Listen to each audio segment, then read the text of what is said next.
Salam sejahtera kelas. Hari ini cikgu nak masukkan subtopik yang seterusnya iaitu hujah. Okey. Dalam hujah ni, kamu tahu apa maksud hujah? Hujah ni dia bermaksud kesimpulan yang telah kita buat bagi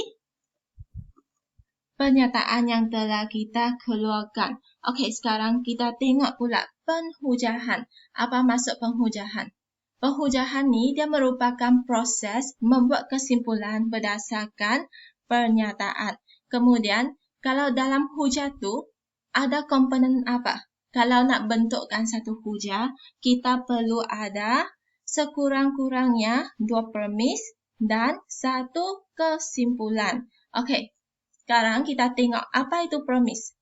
Premis ni dia adalah pernyataan yang memberikan maklumat sebelum satu kesimpulan dibuat. Jadi, dia macam bagi informasi atau maklumat sebelum kita merumuskan sesuatu pernyataan. Kemudian, satu kesimpulan. Kesimpulan ni dia bermaksud keputusan atau pendapat yang telah kita buat setelah premis ni diberikan. Okey, kemudian kita tengok pernyataan pula. Pernyataan ini dia dibahagi kepada 2 jenis, iaitu ada pernyataan umum dan pernyataan khusus. Kita tengok pernyataan umum dulu. Pernyataan umum ni dia merupakan pernyataan yang menerangkan sesuatu konsep secara menyeluruh. Macam mana kita cakap menyeluruh tu? Menyeluruh tu dia jelaskan tidak detail, tidak teliti, tidak mendalam, dia hanya kat luar je.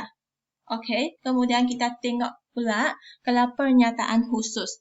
Kalau pernyataan khusus ni, dia merupakan pernyataan yang khas merujuk suatu kes tertentu. Contoh, dia terangkan sesuatu pernyataan secara teliti, mendalam dan spesifik.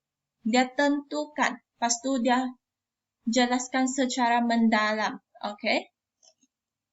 Okey, sekarang cikgu tunjukkan satu contoh kepada kamu antara perbezaan pernyataan umum dengan khusus. Okey, kita tengok A dulu. Luas segitiga ABC ialah 8 cm kuasa 2. Kalau dalam pernyataan ini, dia adalah pernyataan khusus. Sebab apa? Sebab dia bagi tahu luas segitiga tu berapa luas, iaitu 8 cm kuasa 2. Maksudnya, dia bagi secara mendalam informasi itu secara teliti. Jadi, kita dapat tahu luas segitiga tu adalah berapa. Jadi, ini adalah pernyataan khusus. Okey, kita tengok B. Semua prisma mempunyai keratan rentas seragam. Kalau pernyataan ini, dia adalah pernyataan umum. Sebab apa? Sebab dia cakap semua prisma. Dia tak cakap prisma yang mana satu. Lepas tu mempunyai keratan rentas seragam.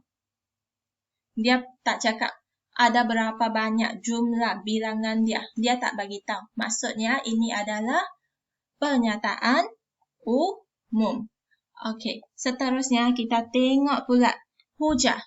Kalau dalam hujah ni juga dibahagikan kepada 2 kategori, iaitu hujah didatif dan hujah indatif. Okey, sekarang kita tengok hujah didatif dulu. Sebelum cikgu terangkan kepada kamu kena ingat hujah didatif ini dia diwakili dengan DUK.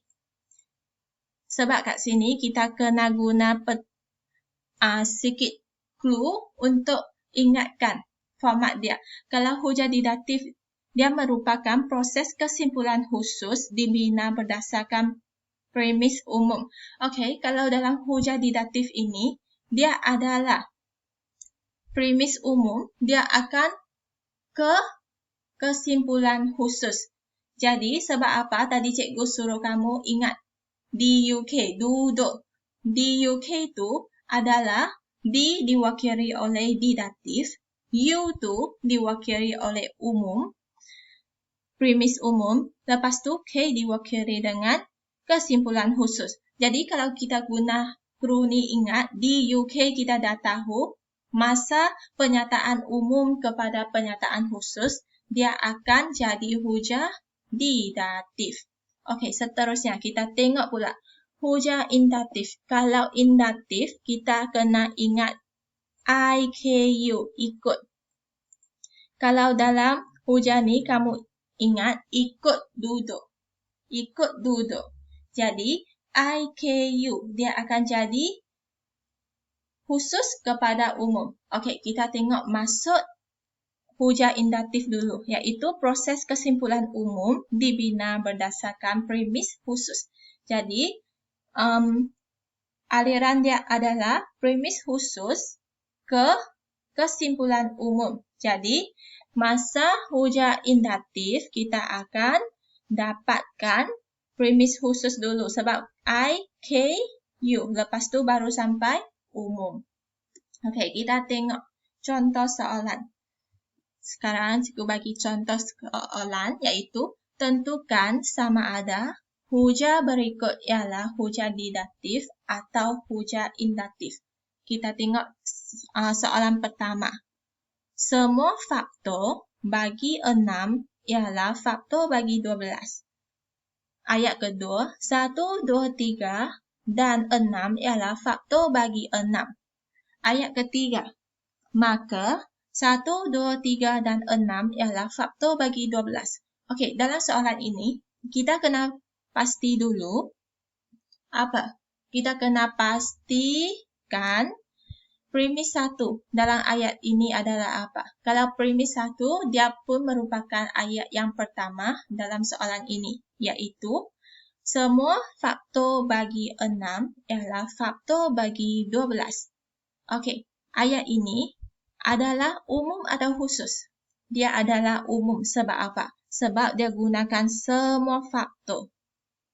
Sebab semua tu dia adalah cakap secara menyeluruh. Okey, kemudian kita tengok pula apa kesimpulan dalam soalan ini. Kalau kesimpulan merupakan ayat yang terakhir dalam soalan tersebut. Jadi, maka 1, 2, 3 dan 6 ialah faktor bagi 12. Ini adalah pernyataan khusus. Sebab apa? Sebab kamu tengok 1, 2, 3 dan 6. Dia jelaskan semua faktor diwakili sebagai 1, 2, 3 dan 6 merupakan faktor bagi 12. Jadi, ini adalah pernyataan secara khusus, secara mendalam dan teliti. Okey, sekarang kamu dah dapat premis 1 adalah umum, kesimpulan adalah khusus. Tadi cikgu cakap kalau U dengan K. U ke K. Dia adalah hujah didatif sebab duduk. D-U-K. Ini adalah hujah didatif. Okey, seterusnya kita tengok soalan 2. 5 kuasa 2 darab 5 kuasa 3 sama dengan 5 kuasa 5. 5 kuasa 3 darab 5 kuasa 4 sama dengan 5 kuasa 7. 5 kuasa 4 darab 5 kuasa 5 sama dengan 5 kuasa 9. Maka 5 kuasa M darab 5 kuasa N sama dengan 5M tambah N. Okey, dalam soalan macam ni, kita sama juga kena cari premis 1 dulu. Premis 1 dia adalah 5 kuasa 2 darab 5 kuasa 3 sama dengan 5 kuasa 5, 5 kuasa 3 darab 5 kuasa 4 sama dengan 5 kuasa 7, 5 kuasa 4 darab 5 kuasa 5 sama dengan 5 kuasa 9. Okey. Premis 1 ini dia adalah pernyataan apa? Pernyataan khusus. Sebab dia bagi kita tahu secara detail. 5 kuasa berapa darab 5 kuasa berapa dapat jawapan berapa. Macam tu. Okey, lepas tu kita tengok pula kat kesimpulan. Kita ambil ayat yang terakhir iaitu maka 5 kuasa M darab 5 kuasa N sama dengan 5 kuasa M tambah N.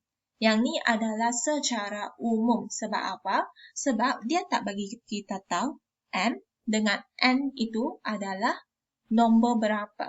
Jadi, dia dikenali sebagai pernyataan umum. Okey, sekarang kamu tengok.